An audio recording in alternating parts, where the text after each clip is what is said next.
En un clima de oración, el Evangelio nos presenta este misterio de la transfiguración del Señor. Es importante que tengamos en consideración los elementos simbólicos que aparecen en este relato de San Lucas y que nos demos cuenta de lo que significa este momento estelar en la vida de Jesús previa a la pasión, muerte y resurrección. Compartimos el texto.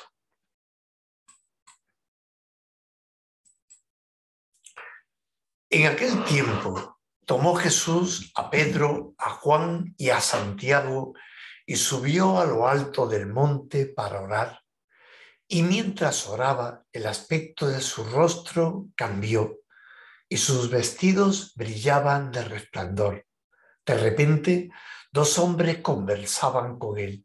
Eran Moisés y Elías, que apareciendo con gloria hablaban de su éxodo, que él iba a consumar en Jerusalén. Pedro y sus compañeros se caían de sueño, pero se espabilaron y vieron su gloria y a los dos hombres que estaban con él. Mientras estos se alejaban de él, dijo Pedro a Jesús: Maestro, qué bueno es que estemos aquí. Haremos 3 tiendas, una para ti, otra para Moisés y otra para Elías. No sabían lo que decía. Todavía estaba diciendo esto cuando llegó una nube que los cubrió con su sombra. Se llenaron de temor al entrar en la nube. Y una voz desde la nube decía: Este es mi Hijo, el elegido, escuchadlo. Después de oírse la voz, se encontró Jesús solo. Ellos guardaron silencio y por aquellos días no contaron a nadie nada de lo que habían visto. Como he dicho, hay muchos elementos simbólicos, teológicos en este relato de San Lucas. Vemos lo que significa el monte. Se ha pensado pues, que fuera el monte Tabor, aunque no lo dice explícitamente. Cómo los vestidos brillaban de resplandor, la aparición de Moisés y de Elías, los grandes profetas del Antiguo Testamento, la nube, el hacer 3 tiendas, la voz del Señor que nos recuerda lo que ocurrió en el bautismo. Como digo, elementos teológicos, elementos que nos tratan de hacer comprender el misterio de la muerte, de la pasión, la muerte y de la resurrección, tanto para los apóstoles que están con Jesús como para nosotros que, escuchando este relato, estamos escuchando al mismo tiempo también de manera inmediata la palabra de Dios que está en nuestra vida, que está también en ese monte Tabor donde tiene lugar esta transfiguración. Sin duda, yo, como he dicho al principio, tendríamos que ver cómo todo se desarrolla en ese clima de oración, en esa oración que también, en ese clima que veíamos también en el bautismo. Y cómo Lucas nos coloca esto inmediatamente antes de lo que fue la pasión, cuando iban ya a Jerusalén. Y hay un silencio en ellos. Es un silencio como el que está en el Tabor, Es una experiencia muy especial que ellos han vivido.